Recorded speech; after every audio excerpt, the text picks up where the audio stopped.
সুলেখা বন্ধ হলো কেন? আরে সুলেখা বন্ধ হয়েছে যে টেকনোলজিক্যাল ডেভেলপমেন্ট আজকাল এক দোয়াত কলম চলছে না। আদায়ের মূল সূত্র হচ্ছে মদ বিক্রি। পুরোহিতরা সমাজে কি কমবে লাগে?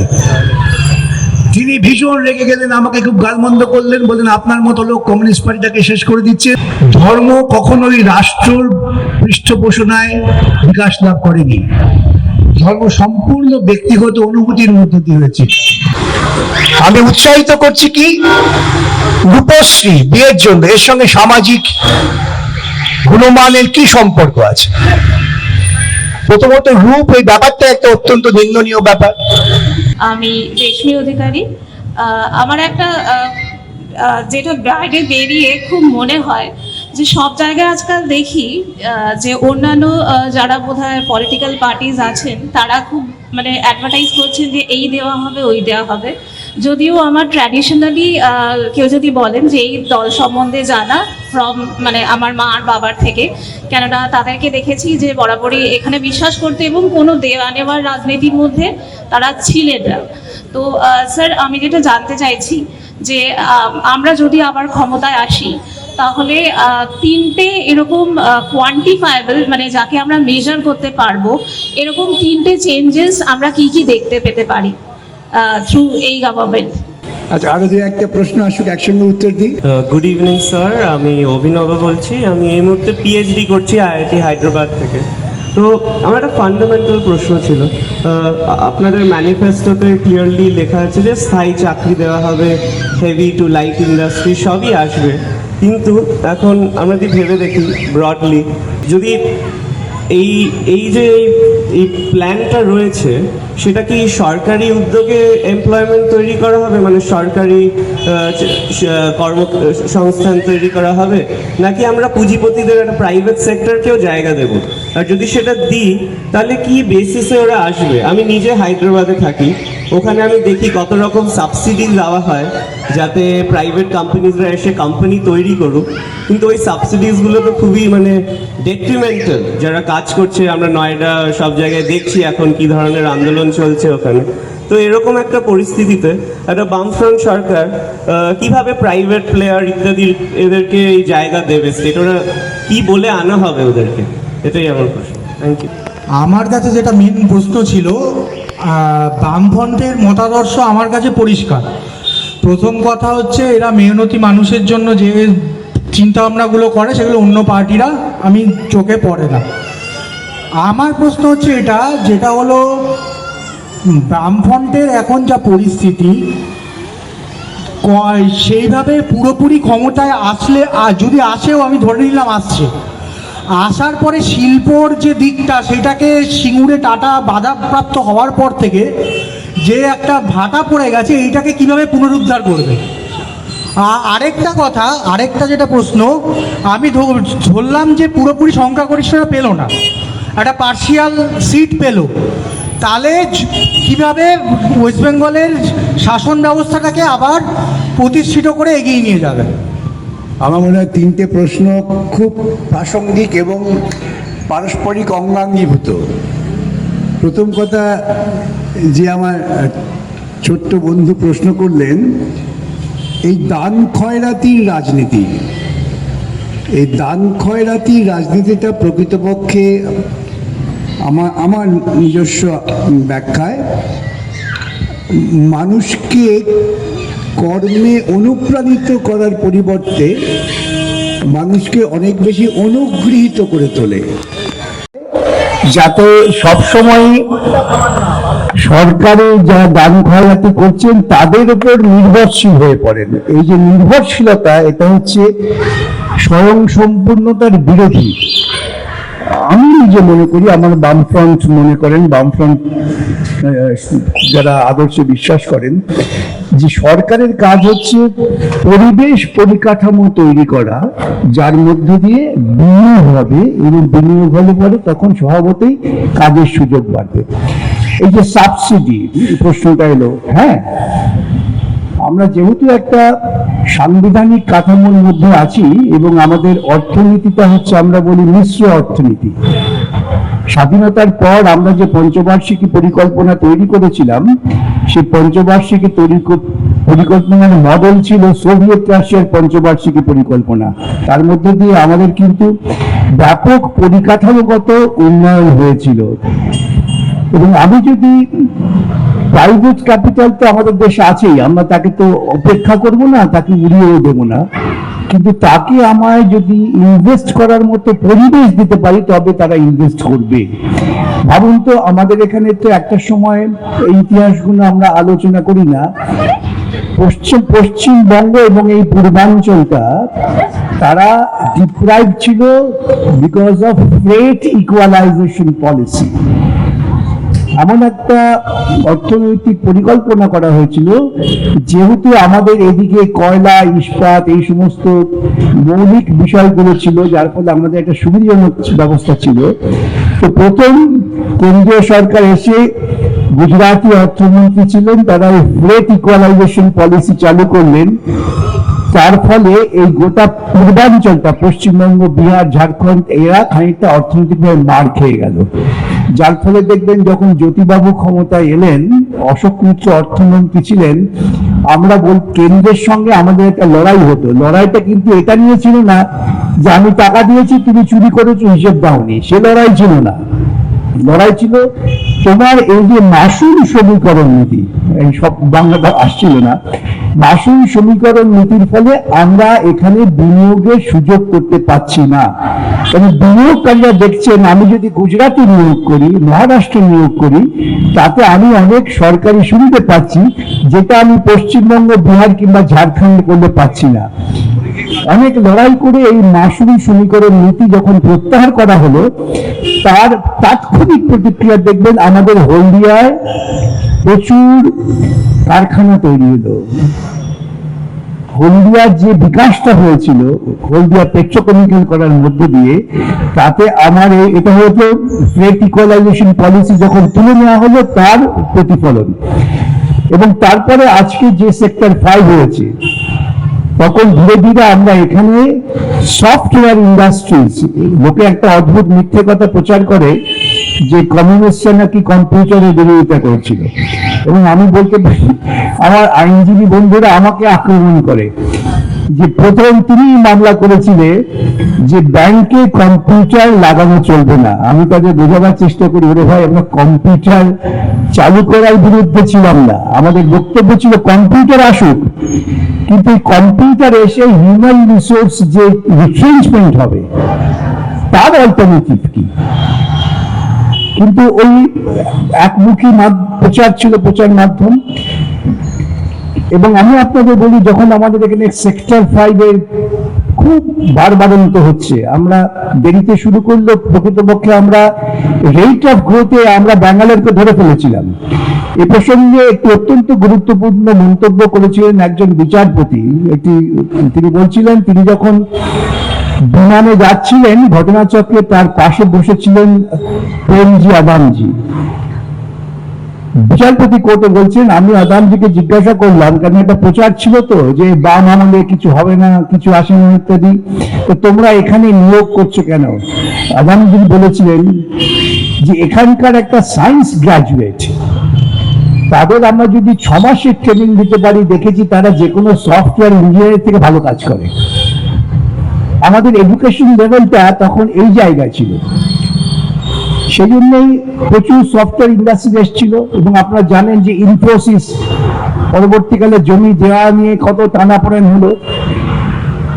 শিল্পের পরিকাঠামো তৈরি করে দিতে হয়, এবং এই শিল্পের পরিকাঠামো তৈরি করলে পরে কিন্তু তারা, যারা বিনিয়োগ করেন তারা আসবেন। এই পরিকাঠামো তৈরির জন্য সাবসিডির কথা আসে, তখন একটা কম্পিটিটিভ সাবসিডি ছিল। কারণ ভারতবর্ষের সব রাজ্যই তারা বলছে আমার এখানে এসো, আমি তোমার সস্তায় জমি দেবো, আমার এখানে এসো, আমি তোমার সস্তায় বিদ্যুৎ দেবো।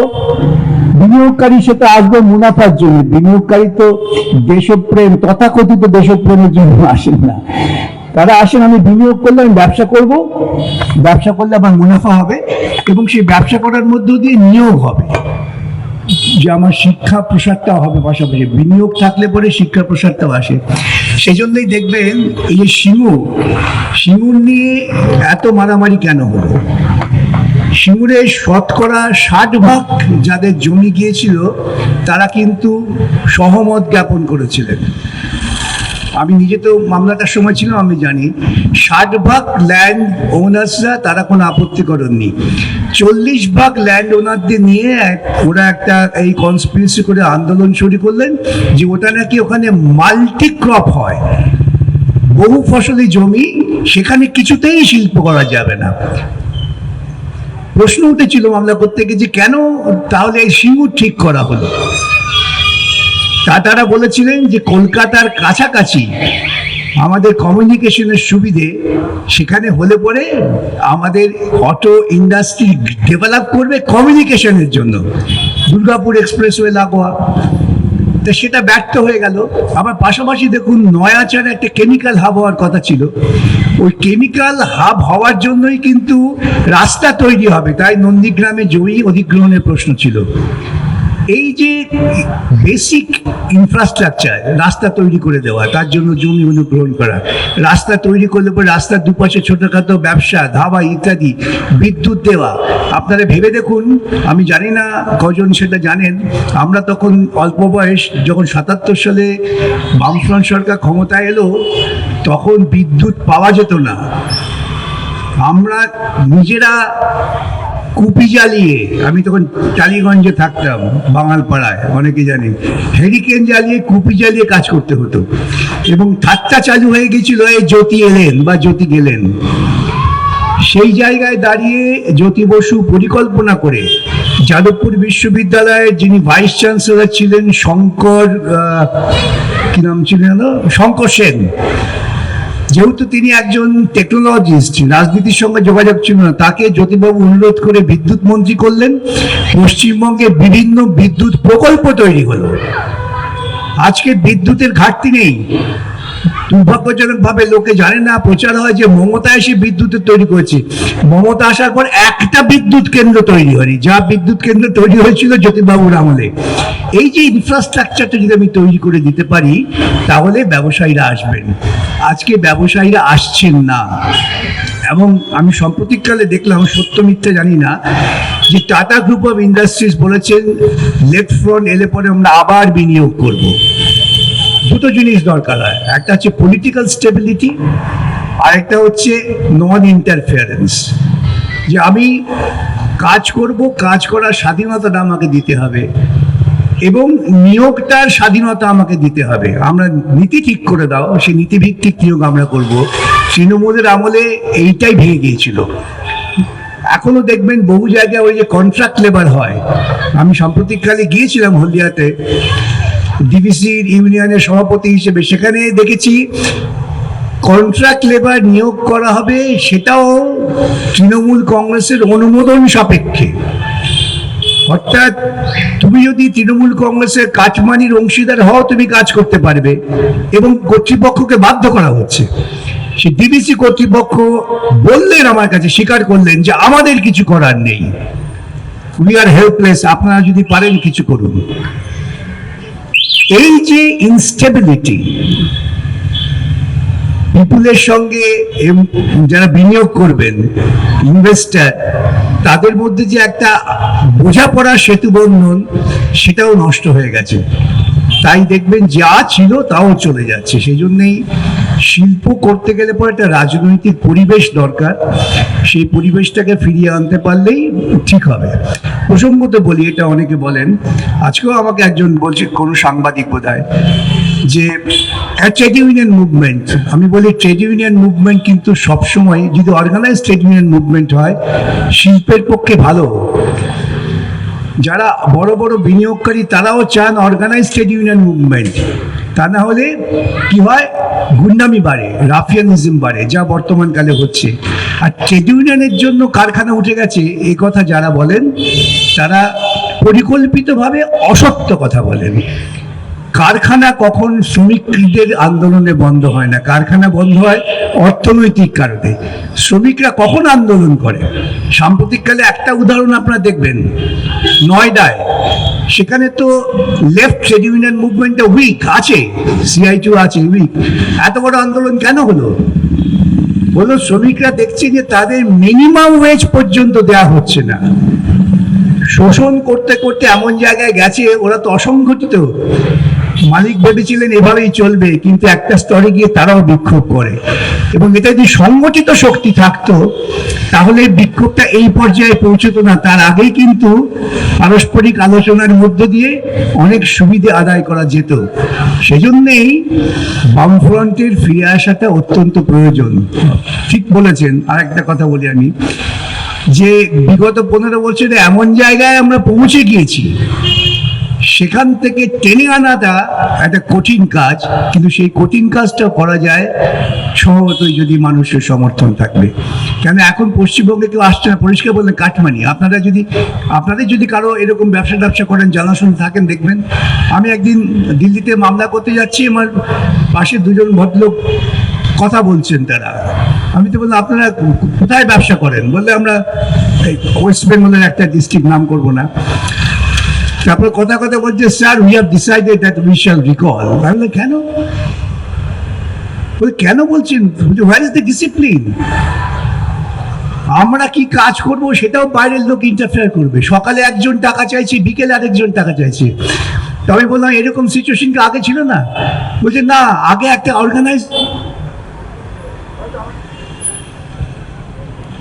হয়তো আমাদের কাছে ডোনেশন চাইতে আসতো, আমরা জানতাম যে ডোনেশনটা ঠিক আছে, একটা ট্রেড ইউনিয়নকে ডোনেশন দেওয়া হলো, তাতে কোনো অসুবিধা ছিল না।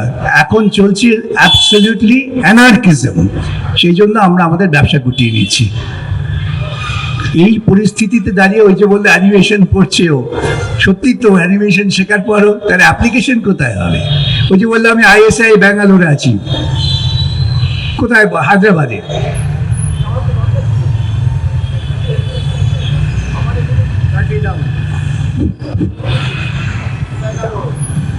আমাদের এখানেই তো আমরা সেটা করতে পারতাম, আমার সেক্টর 5-এ তো আরো এক্সপানশন হতে পারত, সেটা তো হলো না। কেন হলো না? ওই আবার law and order and discipline, এটা যদি না হয় এবং যদি অর্গানাইজড ট্রেড ইউনিয়ন মুভমেন্ট না হয় তাহলে অশান্তি হয়। সেটাকে অ্যাভয়েড করা যায় through organised trade union movement. মামলার সূত্রে আমার অনেক অভিজ্ঞতা হয়। আমি ওয়ার্কারদের হয়ে মামলা করছি, উল্টো দিকে একটা বড় কোম্পানি, তাদের দিল্লির লয়ার এসছেন। মামলা চলতে চলতে তার সঙ্গে যখন গল্প হচ্ছে, তিনি বলছেন যে জেনে রেখো আমরা সব সময় অর্গানাইজড ট্রেড ইউনিয়ন মুভমেন্ট চাই, তার কারণ আমরা জানি কার সঙ্গে নেগোশিয়েট করতে হবে এবং নেগোশিয়েট করলে একটা সলিউশনে পৌঁছানো যাবে। আমরা আনঅর্গানাইজড ট্রেড ইউনিয়ন মুভমেন্টটাকে ওয়েলকাম করি না, যার ফলে পৃথিবীর সব দেশে দেখবেন ইন্ডাস্ট্রিতে স্ট্রং ট্রেড ইউনিয়ন মুভমেন্ট আছে। ট্রেড ইউনিয়ন মুভমেন্টের জন্য কারখানা বন্ধ হচ্ছে, যারা বলেন তারা গালগপ্প করতে ভালোবাসেন। যেমন ধরুন খুব চালু হচ্ছে, সুলেখা বন্ধ হলো কেন? আরে সুলেখা বন্ধ হয়েছে যে টেকনোলজিক্যাল ডেভেলপমেন্ট, আজকাল এক দোয়াত কলম চলছে না, এখন দেখে দোয়াত কলম দিলে ব্যবহার করে না, এখন ডট পেন চালু হয়ে গেছে, ডট পেন থেকে আরো ডেভেলপ করছে। শুধু যদি ডাইভার্সিফিকেশন না হয় তাহলে সেটা টেকে না। আর তার জন্য দায়ী কি ওয়ার্কাররা? ওয়ার্কার হয়তো দাবি করবে আমার বেতন দাও, আমার বোনাস দাও, সেটা তার বেসিক ডিমান্ড, সে চাইবে না। তা হয় নাকি? গতকাল আপনি এসেছিলেন, আমার জিজ্ঞেস করা উচিত ছিল সেইখানেই, আপনি ওয়েস্ট ইন্ডিয়া এসেছিলেন। যেটা বিষয় সবার মধ্যেই রয়েছে যে এখন বাংলার অবস্থা, শিশু জন্মায়নি তার মাথাতেও 80,000 টাকা একটা ঋণ রয়ে গিয়েছে, কিন্তু আমাদের খরচাটা আছে, কারণ বিভিন্ন ধরনের যে সাহায্য প্রকল্প রয়েছে, আমি ভাতা কথাটা উচ্চারণ করব না, যে সাহায্যটা সেটা আমাদেরকে রাখতেই হবে। সেই সঙ্গে আমরা প্রতিজ্ঞা করেছি একটা চাকরির ব্যবস্থা করব, কিন্তু এই যে 8 লক্ষ কোটি টাকার ঋণ মাথায় নিয়ে যদি বামফ্রন্ট সরকার আসে তাহলে সেটা কিভাবে ট্যাকেল করতে হবে? কারণ তখনই আমাদেরকে যে মহাজনদের হাতে কাছে মাথা নত করতেই হবে, কিছুটা কর্পোরেটদের কাছে, যে সাহায্য করার জন্য। এটা একটু বলবেন যে কিভাবে আমরা ট্যাকেল করবো এটাকে? একটু প্রসঙ্গত হয়তো খুব একটা অপ্রাসঙ্গিক হবে না। আমি যখন পুরসভার দায়িত্ব পেয়েছিলাম তখন পুরসভার ঘাড়ে বেশ দেনা ছিল, আমরা কিন্তু সেই দেনা মিটিয়ে উদ্বৃত্ত করতে পেরেছিলাম। প্রশ্ন হচ্ছে আপনি আপনার যে রিসোর্সেস তাকে কিভাবে ব্যবহার করবেন। যদি রিসোর্স যেটা আছে সেটাকে যদি আমি নির্দিষ্টভাবে প্রকল্প করে ব্যবহার করি, তাহলে আমার রাজস্ব আদায় হবে। পশ্চিমবঙ্গে এখন রাজস্ব আদায়ের মূল সূত্র হচ্ছে মদ বিক্রি। এটা ঘটনা কেন? এখানে ম্যানুফ্যাকচারিং কিছু নেই। ম্যানুফ্যাকচারিং ইন্ডাস্ট্রি যদি না থাকে তাহলে আপনার রেভিনিউ বাড়বে না। তা আমাকে প্রথমেই চেষ্টা করতে হবে যে পশ্চিমবঙ্গের বুকে এইরকম কলকারখানা তৈরি করা, কৃষি উৎপাদনটাকে লাভজনক করা, কৃষি বাজারটাকে আমি ব্যবহার করা। এটা করলে পরেই দেখবেন ধীরে ধীরে আমাদের এই নির্ভরতা কমবে। আর সবার আগে সরকার তার কাজ নয় পুজোয় টাকা দেওয়া, মন্দিরে টাকা দেওয়া বা পুরোহিত ইমামদের ভাতা দেওয়া। আমি জানি আমি ভীষণ গালাগালি খাই। যখন পুরোহিত ভাতা ইমাম ভাতার বিরুদ্ধে মামলা করলাম তখন তো একটা সম্প্রদায়কে আমার বিরুদ্ধে তো খেপিয়ে তোলা হলো, সে হোক কি। যখন পুরোহিত ভাতা আপনারা শুনলে মজা পাবেন, যখন পুরোহিত ভাতা আমি তার বিরুদ্ধে মামলা করলাম, আমাকে একজন ফোন করলেন, বেশ মজার ব্যাপার। ফোন করে বলছেন আপনি আমাদের পার্টিটা সর্বনাশ করছেন কেন? ঠিক এই কথা। তার মানে বুঝতে পারছেন না, আপনি পুরোহিতদের বিরুদ্ধে লড়াই করছেন। পুরোহিতদের বিরুদ্ধে লড়াই করছি মানেটা কি? পুরোহিত ভাতা পাবে কেন? আমি না বহুদিন আগে মেঘনাথ শাহ বলেছিলেন কথাটা আরো কঠোর, যে পুরোহিতরা সমাজে কি কমবে লাগে। তিনি ভীষণ রেগে গেলেন, আমাকে খুব গালমন্দ করলেন, বললেন আপনার মতো লোক কমিউনিস্ট পার্টিটাকে শেষ করে দিচ্ছেন। আমাদের এত পুরোহিত যারা আমরা বাম সমর্থক ছিলাম, কাল থেকে তো আমরা সমর্থন করবই না এবং আপনার বিরুদ্ধে প্রচারে নামবো। আমি তাকে বলছি এটা করলে আমি খুশি হব, প্রচারে নামুন, তবু আমি এটা বলবো না যে পুরোহিতদের ভাতা দেওয়া দরকার, ইমামদের ভাতা দেওয়া দরকার। এই অর্থগুলো কোথায় যাচ্ছে? সরকার দুর্গাপূজা কি আগে হয়নি? আমাদের ছেলেবেলা আমরা দুর্গাপূজা করিনি?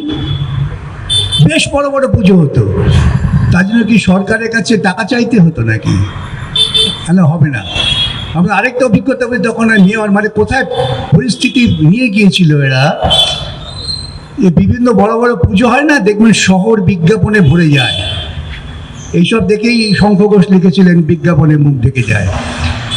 তা আমি যখন দায়িত্ব পেলাম আমি জানলাম যে সেখান থেকে পুরসভা কোনো রকম কর পায় না, অথচ আইনত পুরসভার কর পাওয়া উচিত। তা আমি ফতোয়া দিলাম যে সব জায়গায় কর আদায় করতে হবে। আমি ঘেরাও হয়ে গেলাম, পুরসভার ভেতরে ঘেরাও করা হলো, স্লোগান তোলা হলো ধর্মবিরোধী বিকাশ রঞ্জন ভট্টাচার্যের কালো হাত ভেঙে দাও। তো আমি ঠাট্টা করে বলেছিলাম, অনেকেই এখানে আছেন যারা তৃণমূলের কাউন্সিলর ছিলেন, আর আমার হাতটা ভেঙে দিলে কি হবে, আমার গলাটা থাকবে। এবং এমন পরিস্থিতি তৈরি হলো যে তারা শহরের বুকে প্রয়োজন হলে আগুন জ্বালিয়ে দেবেন, যে আমরা ওই কর পুরসভা আদায় করতে পারবে না, সব কর নাকি আদায় করবে ক্লাবগুলো। আমি মাথা নত করিনি, কিন্তু একটা কম্প্রোমাইজ করতে হয়েছিল। পরিস্থিতি তখন নন্দীগ্রাম সিঙ্গুর জ্বলছে, কথায় কথায় বলতো নন্দীগ্রাম করে দেবো। আমি যখন পার্ক সার্কাস মার্কেট ডেভেলপমেন্টের জন্য রিলায়েন্সের সঙ্গে কথা বললাম, তাদের থেকে টাকা নিলাম যে তুমি ডেভেলপ করো, থ্রেট নন্দীগ্রাম করে দেবো কালকেই। আমাকে রিলায়েন্সের টাকা ফেরত দিতে হলো। পার্ক সার্কাস বাজার আজকে ঢুকছে। এই দুর্গাপূজাকে কেন্দ্র করে কালো হাত ভেঙে দেওয়া, গুড়িয়ে দেওয়ার পর একটা কম্প্রোমাইজ হলো যে প্যান্ডেলের 100 মিটারের মধ্যে যেটুকু সেটা ওরাই করবে, বাদ বাকিটা পুরসভা আদায় করবে। প্রশাসন যদি ঠিকমতো আইনকে প্রয়োগ করে তাহলে ব্যবস্থা করা যায়। ওইটা যদি চালাতে পারতাম আগামী দিনে হতো, এমন হতো যে প্রত্যেকটা ক্ষেত্রেই পুরসভার রাস্তায় যেখানে যেখানে বিজ্ঞাপন হয় পুরসভা আদায় করবে। এখন আর আদায় হয় না। এখন মুখ্যমন্ত্রী ঘোষণা করেন বিদ্যুৎ ফ্রি, এবং যারা বিদ্যুৎ দপ্তরের দায়িত্বপ্রাপ্ত আধিকারিক তারা কাঁদেন যে এরকম করলে পরে তো আমাদের বিদ্যুৎ দপ্তরটা আবার ব্যাংক্রাফট হয়ে যাবে। কেন বিদ্যুৎ ফ্রি দেবেন? কেন পুজোয় টাকা দেবেন? এটা কিন্তু ভাববেন না আমি ধর্ম বিরোধিতা করছি। ধর্ম কখনোই রাষ্ট্রর পৃষ্ঠপোষণায় বিকাশ লাভ করেনি। ধর্ম সম্পূর্ণ ব্যক্তিগত অনুভূতির মধ্য দিয়ে হয়েছে। সামন্ত সময়ে জমিদাররা তারা নিজেদের অধিকার জন্য বলতেন, দেখবেন সব সময় স্বপ্নে ঠাকুরের দেখা পান জমিদার কিংবা জমিদার গিন্নি অথবা রাজপুরোহিত। গ্রামের কোনো কৃষক মজুর বা মাস্টারমশাই তারা স্বপ্নে কখনো দেবতার দেখা পান না। দেবতার দেখা পাওয়াটা ওদের একচেটিয়া অধিকার। আসলে কি ওরা গল্প খালি করে দিতেন তো। সেজন্যেই আমার যে রিসোর্স আছে, যে প্রশ্ন আপনি করলেন খুব খুব মৌলিক প্রশ্ন, সেই রিসোর্সকে যদি আমি ঠিক মতো ব্যবহার করি, সামাজিক প্রকল্পকে রক্ষা করেও করা যায়। কিন্তু আমি ভাববো তো যে সামাজিক প্রকল্পের সামাজিক মূল্যটা কি হলো। আজকে যদি আমি আপনাদের বলি যে আমরা তো কন্যাশ্রী করেছি, খুব ভালো, অনেক বিজ্ঞাপিত হলো, সাহেবরা এসে আমাদের পুরস্কার দিল। আজকে কন্যাশ্রী প্রকল্পের নিট রেজাল্টটা কিভাবে দেখেছেন? আমার রাজ্যের নাবালিকা মেয়ে বিয়ে বেড়ে গেছে। একবারও ভেবে দেখেছি কেন বাড়লো? নাবালিকা পাচার বেড়ে গেছে। একটা সময় মাধ্যমিক পরীক্ষায় মেয়েদের সংখ্যা ছেলেদের থেকে বেশি ছিল। কত বড় সামাজিক গুণমান উন্নত হচ্ছে ভাবুন তো। আমি তো বলি যে বিদ্যাসাগর বেঁচে থাকলে উল্লসিত হতেন যে মাধ্যমিক পরীক্ষায় ছেলেদের থেকে মেয়েদের সংখ্যা বেশি। এখন সব ড্রপ আউট হচ্ছে, চলে যাচ্ছে। কোথায় যাচ্ছে মেয়েগুলো? আমি উৎসাহিত করছি কি রূপশ্রী বিয়ের জন্য। এর সঙ্গে সামাজিক গুণমানের কি সম্পর্ক আছে? প্রথমত রূপ, এই ব্যাপারটা একটা অত্যন্ত নিন্দনীয় ব্যাপার। রূপশ্রী তোমার বিয়ে দেওয়ার জন্য, মেয়েরা কি শুধুমাত্র বিয়ের জন্য জন্মেছে নাকি? বিয়ে দেওয়াটা কি একটা আবশ্যিক কর্তব্য নাকি? আজকাল তো অধিকাংশ লেখাপড়ার জন্য মেয়েরা খুব স্বাভাবিক কারণেই, তাদের কাছে বিয়ের কথা বললে তারা তো খুব বিরক্ত বোধ করেন। সেটা আমার ব্যক্তিগত পছন্দ, ব্যক্তিগত সুবিধা, আমরা বিচার করব। কিন্তু সরকার একবিংশ শতাব্দী থেকে আপনাকে ওই সামন্ততান্ত্রিক চিন্তার মধ্যে আবদ্ধ করতে চাইছেন। হ্যাঁ, আমি বুঝি বার্ধক্য ভাতা নিশ্চয়ই প্রয়োজন আছে, পেনশনের যেমন প্রয়োজন আছে বার্ধক্য ভাতার প্রয়োজন আছে। র্যাডিক্যালি এইসব ভাবতে হবে। এটা ভাবলেই দেখবেন আমার ঋণটা কমছে, এবং আমি যখন এইরকম পরিকল্পনা করে কলকারখানা করতে পারবো, কৃষি বাজার তৈরি করতে পারবো, আমার রাজস্ব সংগ্রহ বাড়বে, সেখান থেকে দেনাও মেটানো যাবে। যেভাবে পুরসভা খুবই ক্ষুদ্র জায়গা করেছিলাম, তো এটা দিয়ে তো কোনো বিতর্ক নেই, করা যায় তো। ঋণ করেছি বলে ঋণ বাড়িয়ে না, ঋণ করেছি ঋণ শোধ করা যায়। ঠিক মতো সম্পদকে ব্যবহার করতে জানতে হয়। নমস্কার স্যার, শুভ সন্ধ্যা। আমি দেবাশিস চক্রবর্তী। আমার প্রশ্নটা হচ্ছে এই যে, প্রথমত আমি একজন স্টুডেন্ট, দ্বিতীয়ত আমি একজন ভবিষ্যৎ প্রজন্মের ভোটার। সেটাই মাথা রেখে যে আমাদের বাড়ির লোক আমাদের খরচার 1 পয়সাও বেশি দেয় না, বলা ভুল হবে, দিতে পারেন না। সেই দেখেই বিভিন্ন রাজনৈতিক দল, কেউ বলছে কেউ 1,500 টাকা করে দিচ্ছে, কেউ 3,000 টাকা করে দেওয়ার প্রতিশ্রুতি দিচ্ছে। সেটাই মাথায় রেখে আমরা সেই প্রলোভনে পা না দিয়ে কেন আপনাদেরকে ভোট দেব? নমস্কার, আমি সহেলি চক্রবর্তী। আমার একটা রিকোয়েস্ট আছে আর একটা কোয়েশ্চেন আছে। আমি ফার্স্টে রিকোয়েস্টটাই করি। আমি একজন ট্রেনি টিচার, আমি বিএড করছি। আমি কিছুদিন আগে আমাদের লোক্যালিটির একটা স্কুলে যাই। সেখানে গিয়ে আমি দেখি তাদের সাধারণ নলেজটুকু একেবারেই নেই। মানে পড়াশোনা, তাদেরকে আমি সামান্য একটা মেক সেন্টেন্স করতে দিয়েছি তাদেরকে, আমার প্রজেক্টেরই লাগবে বলে। তো সাধারণ সেই জ্ঞানটুকু নেই, বা টিচার ক্লাস নিচ্ছেন না। তো এই বিষয়টা যদি আপনি একটু দেখেন, আমি তাহলে খুব আমার মানে অ্যাজ এ টিচার আমি বলছি, ফিউচার টিচার, সেটা খুব ভালো হয়। আর আরেকটা হচ্ছে মিড ডে মিলের বিষয়টা। আমি দাঁড়িয়েছিলাম যখন, আমি দেখছিলাম ডালটা জলের মতন, মানে ওইটা বাচ্চাদেরকে খাওয়ানো উচিত নয়, তো তাদের পুষ্টির জন্য। আর আমার কোয়েশ্চেনটা হচ্ছে যে গ্রাম শহর যাই হোক না কেন, উইমেন সিকিউরিটিটা এখন একটা বড় ইস্যু হয়ে দাঁড়িয়েছে। তো উইমেন সিকিউরিটিটা একটা ইস্যু হয়ে দাঁড়িয়েছে, তো সেইটা নিয়ে আমাদের সরকার মানে সিপিআইএম সরকার যদি আসে তো আপনাদের মানে সেটা কিভাবে ট্যাকেল করবেন?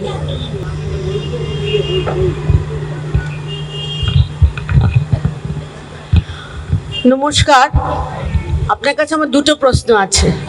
এক হচ্ছে আমরা কর্পোরেশনের জলটা পাচ্ছি কিন্তু পানীয় জল হিসাবে কিছু পাচ্ছি না, তো এই পানীয় জলটা কিভাবে আগামী দিনে আপনারা বামফ্রন্ট সরকার যদি আসেন তাহলে আমাদেরকে কতটা সুবিধা হবে এবং কতটা আমাদের পানীয় জলটা গ্রহণ করতে পারবো বাইরে থেকে না কিনে, এটা এক।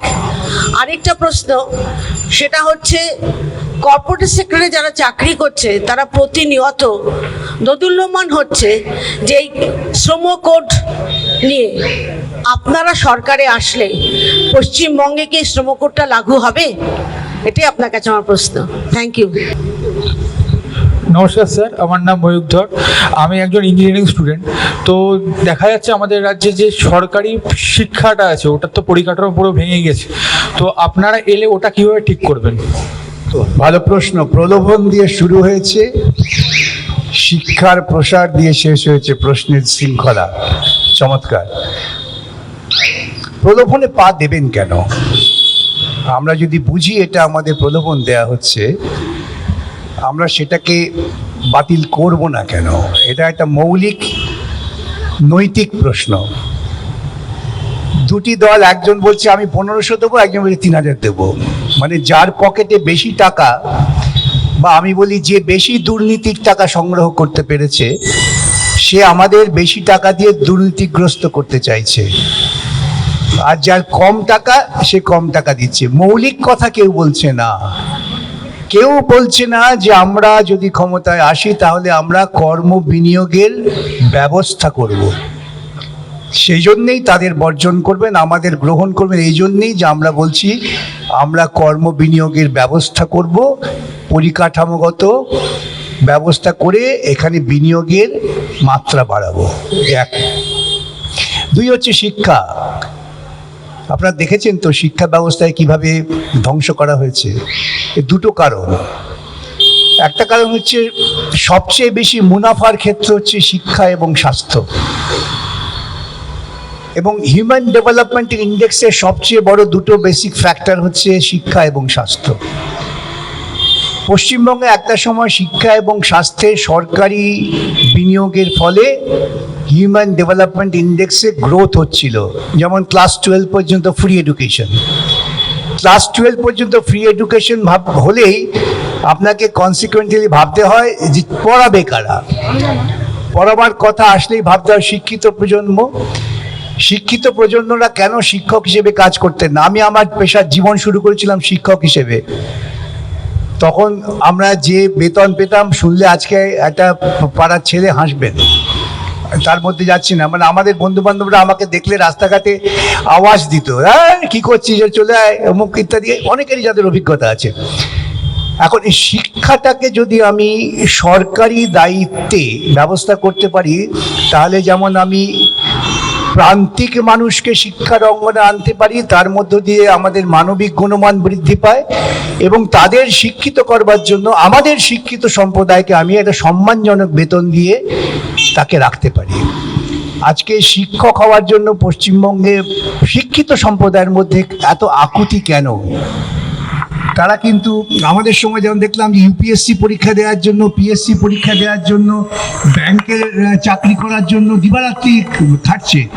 এখন তারা চাইছেন, পশ্চিমবঙ্গের বুকে অন্ততপক্ষে চেয়েছিলেন, এখন চাইছেন না হয়তো, যে আমরা শিক্ষক হব, কেন এখানে একটা সম্মানজনক বেতন আছে, আর আমি আমার নিজের বাড়িতে নিজের এলাকায় থেকে আমার পরিবারকে নিয়ে বাঁচতে পারবো। একটা সামাজিক গুণমান তৈরি হচ্ছিল। আজকে এইসব অঞ্চলে আমি ঘুরে বেরিয়ে দেখলাম সব বৃদ্ধাশ্রম হয়ে গিয়েছে, তারা কেউ এখানে নেই। তরুণ সম্প্রদায় তারা বাড়িতেই থাকেন না, বৃদ্ধ বাবা। সেটাকে কিন্তু রোধ করা গিয়েছিল। আমরা ক্ষমতায় এলে সভাপতির সরকার যখন নাকি শিক্ষার জন্য একনিষ্ঠ হবে তখন গুণমান বাড়বে। মিড ডে মিলের উপকারিতা কি আমি আপনাদের কাছে ব্যাখ্যা করবো না, শুধু আমি আমার জীবনের একটা অভিজ্ঞতা বলতে পারি। কলকাতা পুরসভার স্কুলে মিড ডে মিল চালু ছিল না। আমি যখন মেয়র হলাম তখন মুখ্যমন্ত্রী ছিলেন বুদ্ধদেব ভট্টাচার্য, তিনি আমাকে বললেন তোমার প্রথম কাজ হবে কলকাতা পুরসভা স্কুলে মিড ডে মিল চালু করা। আপনারা বিশ্বাস করবেন না, আমরা কলকাতার প্রত্যেকটা জায়গায় মিড ডে মিল চালু করলাম। ভাপার বস্তি এলাকায় সেই দৃশ্যটা আমার আজও মনে আছে। ভাপার বস্তি এলাকায় ওই রকম যেখানে শুয়োরে মানুষে একসঙ্গে বসবাস করছে, মানুষের বিষ্ঠা শুয়োরের বিষ্ঠা, সেখানে একটা শিশু ঘুরে বেড়াচ্ছে, এই পরিস্থিতি ছিল ধাপায়। আজকে কল্পনা করতে পারবেন না। যখন মিড ডে মিলে তাদের ছেলেদের নিয়ে এলাম স্কুলে, তারা খাচ্ছে, আমরা নিজেরা দাঁড়িয়ে থেকে পরিবেশন করছি। খিচুড়ি, একটা ডিম সেদ্ধ, একটু সবজি। দূরে দেখি কয়েকজন বাবা মা কাঁদছে, চোখের জল পড়ছে। আমি ভাবলাম হয়তো কোনো রকম ভুলভ্রান্তি হয়েছে। আমি ছুটে গিয়ে বললাম আপনারা কাঁদছেন কেন? বলছেন আমরা প্রথম দেখতে পাচ্ছি আমার ছেলে মেয়ে দুবেলা দুমুঠো খেতে পাচ্ছে। পেটে খিদে নিয়ে শিক্ষা হয় না। আর একটু উঁচু থেকে বিবেকানন্দ বলেছিলেন ধম্ম হয় না, আগে পেটের ভাতটা দরকার। মিড ডে মিল চালু করলে আমরা প্রান্তিক স্তরের ছেলে মেয়েদের শিক্ষিত করতে পারতাম, যা আমার সমাজের ক্ষেত্রে একটা অপূরণীয় মেধাভিত্তিক শক্তি তৈরি হতো। সেটাকে ধ্বংস করে দেওয়া হয়েছে। না, পুজোয় টাকা দেবে, মিড ডে মিলের টাকা দেবে না। এখনও প্রাইমারি স্কুলের বিভিন্ন জেলা থেকে আমাকে ফোন করে বলেন বিভিন্ন স্কিম থাকে ছেলে মেয়েদের, বলি টাকা পাই না, কি করে চালু করব? টাকা দেবেন কেন? টাকা তো ওখানে তো কাটপানি হবে না। এগুলো রাজনীতির কথা বলতেই হচ্ছে। সেই জন্যই দরকার অবিলম্বে রাজনৈতিক প্রশাসনিক পরিবর্তনের। আছে যে আমি অ্যানিমেশন নিয়ে পড়াশোনা করছি, কিন্তু এই স্টেটে চাকরি করলে এই সাবজেক্টটা নিয়ে সেরকম পর্যাপ্ত পরিমাণে আমাদের মাইনা সুযোগ সুবিধা আমরা পাই না। তো তার ফলে আমাদেরকে বাইরের স্টেটে চলে যেতে হয়। তো আমরা চাই না যে আমি আমার বাবা মাকে ছেড়ে তারপরে এই পশ্চিমবঙ্গ ছেড়ে যেতে, আমি এখানেই চাকরি করতে চাই। তো এবার কি বলে, আপনারা যদি ক্ষমতায় আসেন তাহলে আমাদের মতো স্টুডেন্টদের নিয়ে যদি কি ভাবনা যদি একটু বলেন, যে আমরা তাহলে কি সুযোগ সুবিধা পেতে পারি। প্রশ্নটা খুব মৌলিক প্রশ্ন এবং আমার ধারণা এই প্রশ্নটা হয়তো আরো অনেকেই করবেন। প্রশ্ন হচ্ছে শিক্ষা এবং শিক্ষাভিত্তিক কর্মবিনিয়োগ, এই দুটো একে অপরের পরিপূরক। আমাদের এখানে একটা সময় এই ধরনের টেকনিক্যাল এডুকেশন সেটা যথেষ্ট প্রসার হয়েছিল বলেই অ্যানিমেশন নিয়ে পড়াশোনা হয়। এটা তো একটা প্রায়োগিক বিষয়, অ্যাপ্লাইড সাবজেক্ট। এটা প্রয়োগ না করতে পারলে লেখাপড়ায় শেখার কোনো মূল্য নেই। সেজন্যই আমরা বলি যে আমরা বৃত্তিমূলক যে শিক্ষা ব্যবস্থা চালু হয়েছে, যা একটা প্রসার ছিল, তার সঙ্গে সঙ্গে বৃত্তিরও একটা পরিকাঠামো গড়ে তুলতে হয়। যেহেতু আগের প্রজন্ম, মানে তোমার আগের, তুমি বলছি তুমি এখন ছোট্ট আমার কাছে, তোমার আগের প্রজন্মের লোকে যারা অ্যানিমেশন এই স্ট্রিমটা চালু করেছেন তারা কিন্তু বৃত্তি পেয়েছেন, সেই আশায় চালু করেছেন। এখন বিগত 15 বছর ধরে আমাদের পশ্চিমবঙ্গে ঘটনাচক্রে কোনো রকম বৃত্তিমূলক নিয়োগের সুযোগটা নেই, কমে গেছে। যেহেতু এখানে ক্রিয়েটিভ কাজটা কমে গেছে, সেই জন্য তোমরা কোনো এমপ্লয়মেন্টের অপরচুনিটি পাচ্ছ না। আমাদের তো এইটাই বক্তব্য যে আমার পশ্চিমবঙ্গ মানুষের কাছে পরিচিত যে একটা মেধাভিত্তিক জনগোষ্ঠীর রাজ্য। আমি দেখি বক্তৃতায় বলি আমরা আদানি আম্বানির জন্ম দিই না, এমনকি টাটা বিড়লার জন্ম দিই না। আমরা কাদের জন্ম দিয়েছি? আমরা জন্ম দিয়েছি রামমোহন, বিদ্যাসাগর, রবীন্দ্রনাথ, এই নামগুলো আমাদের কিছু পরিচিত। সাম্প্রতিককালে আমরা কাদের জন্ম দিয়েছি? ধরো এটা 100 বছর হচ্ছে, ঋত্বিক ঘটক, মৃণাল সেন, সলিল চৌধুরী। এই যে সৃষ্টিমূলক কাজে যেটা আমাদের পশ্চিমবঙ্গের গর্ব, সেটা ক্রমশ ধ্বংস করে দেওয়া হয়েছে। আমি বলি পরিকল্পিতভাবে ধ্বংস করা হয়েছে। এখন কিছু রাজনীতির কথা এসেই যায়। রাজ্যের যিনি শাসক প্রধান, আমি নাম করতে চাই না, তিনি ভীষণ দাবি করছেন তার নাকি কবিতা, তার নাকি লেখা বই প্রচুর মানুষ পড়ছেন। এর মধ্য দিয়ে যদি আদৌ এটা সত্য হয়, কি কৃষ্টি আমরা করলাম। এবং কিছু প্রসিদ্ধ মানুষ আছেন, আমি অনেককেই চিনি, নাম করব না, তারা যে কোনো কারণেই হোক এই ধরনের অপসৃষ্টি আমি বলি তাকে প্রাণিত করছেন, যার ফলে আসল মেধা আমাদের এখান থেকে পালিয়ে যাচ্ছে। আমরা এলে সেটাকে রোধ করব। আমরা চাইব যে আমাদের যারা মেধা আমাদের রাজ্যেই থাকবেন, আমাদের রাজ্যের বিকাশ হবে। একটা সময় ক্ষুদ্র শিল্পে, তার মধ্যে এসবও পরে আমার পশ্চিমবঙ্গ ছিল প্রথম ভারতবর্ষে, সেই জায়গাটা আমরা ফিরে আসবো। এটাই তো আমাদের মূল রাজনৈতিক কার্যক্রম। বিকাশ দ্বারা এই প্রচারের মধ্যেও আমাদের কথা শুনে উনি এসছেন এবং আমাদের বিভিন্ন প্রশ্নের উনি খুব সময় নিয়ে আমাদেরকে উত্তর দিয়েছেন। একজন ছোট খুদে প্রশ্ন করবেন, আমাদের এখানে অনেকক্ষণ ধরে বসে আছে, আমার ধারণা ওর কোনো প্রশ্ন নয়, একটু কথা বলবেন, ওটা দিয়েই আজকে আমাদের এই প্রোগ্রাম আমরা শেষ করব। আমি কর্ণক রায়। তোমার প্রিয় ফুটবলার কে?